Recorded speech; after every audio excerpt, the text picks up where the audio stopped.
Assalamualaikum warahmatullahi wabarakatuh. Perkenalkan, nama saya Nafila Salsabila, NIM C1B020144 dari kelas Manajemen R003.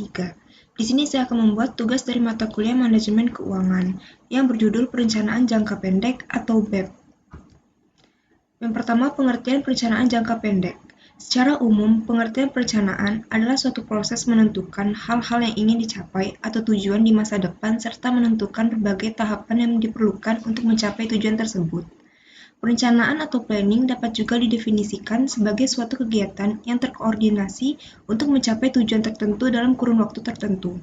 Sederhananya, perencanaan adalah proses berpikir secara logis dan pengambilan keputusan rasional sebelum melakukan suatu tindakan. Ini dapat membantu kita memproyeksikan masa depan dan memutuskan cara untuk menghadapi situasi yang akan dihadapi di masa depan. Perencanaan jangka pendek merupakan perencanaan yang meliputi jangka waktu sampai 1 atau 2 tahun dan tidak membutuhkan perincian yang sangat detail. Selanjutnya, tujuan perencanaan jangka pendek. Yang pertama, mengantisipasi dan beradaptasi dengan segala perubahan yang terjadi. Yang kedua, memberikan arahan atau direction kepada para administrator maupun non-administrator agar bekerja sesuai dengan rencana. Yang ketiga, menghindari atau setidaknya meminimalisir potensi terjadinya tumpang tindih dan pemborosan dalam pelaksanaan pekerjaan. Yang keempat, menetapkan standar tertentu yang harus digunakan dalam bekerja sehingga memudahkan dalam pengawasan atau kontrol. Selanjutnya, fungsi perencanaan jangka pendek.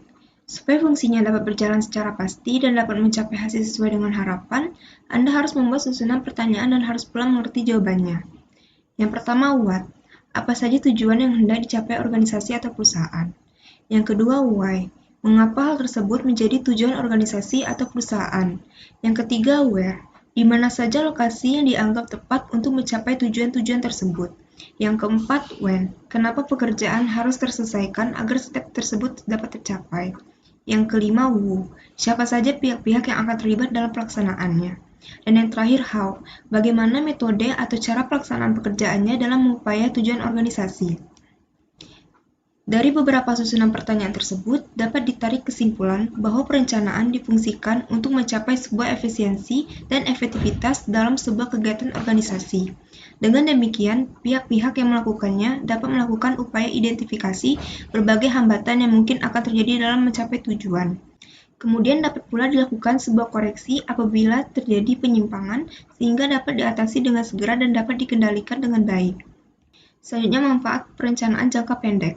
Pertama, berguna untuk melaksanakan setiap tugas dan kegiatan dengan baik serta jauh lebih terarah, karena segala sesuatunya menjadi terkoordinasi dengan sangat baik.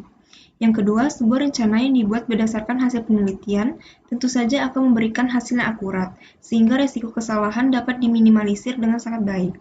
Yang ketiga, setiap proses dan tahapan pelaksanaannya akan lebih mudah diawasi, sehingga kemungkinan besar hasilnya pun akan sesuai dengan harapan.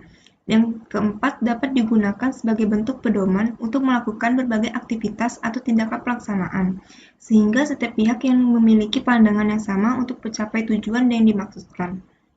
Selanjutnya, jenis-jenis perencanaan jangka pendek. Yang pertama, berdasarkan ruang lingkup. Pertama, rencana strategis atau strategic planning, yaitu perencanaan yang di dalamnya terdapat uraian mengenai kebijakan jangka panjang dan waktu pelaksanaan yang lama. Yang kedua, rencana taktis atau tactical planning, yaitu perencanaan yang di dalamnya terdapat uraian tentang kebijakan yang bersifat jangka pendek, mudah disesuaikan aktivitasnya selama tujuannya masih ada. Yang terakhir, rencana terintegrasi atau integrated planning, yaitu perencanaan yang di dalamnya terdapat penjelasan secara menyeluruh dan sifatnya terpadu. Yang kedua, berdasarkan tingkatan. Yang pertama, rencana induk atau master plan, yaitu perencanaan yang fokus kepada kebijakan organisasi di mana di dalamnya terdapat tujuan jangka panjang dan ruang lingkupnya yang luas. Yang kedua, rencana operasional atau operational planning, yaitu perencanaan yang fokus kepada pedoman atau petunjuk pelaksanaan program-program organisasi. Yang ketiga, rencana harian atau day-to-day planning, yaitu perencanaan yang di dalamnya terdapat aktivitas harian yang bersifat rutin. Yang ketiga, berdasarkan jangka waktu. Yang pertama, rencana jangka panjang atau long-term planning, yaitu perencanaan yang dibuat dan berlaku untuk jangka waktu 10-25 tahun. Yang kedua, rencana jangka menengah atau medium range planning, yaitu perencanaan yang dibuat dan berlaku untuk jangka waktu 5-7 tahun. Yang ketiga, rencana jangka pendek, short range planning, yaitu perencanaan yang dibuat dan hanya berlaku selama kurang lebih 1 tahun. Selanjutnya, karakteristik perencanaan jangka pendek meliputi fungsi manajerial, berorientasi pada tujuan, pervasif, proses berkelanjutan, proses intelektual, futuristik, dan pengambilan keputusan. Baiklah, sekian dari saya. Wassalamualaikum warahmatullahi wabarakatuh.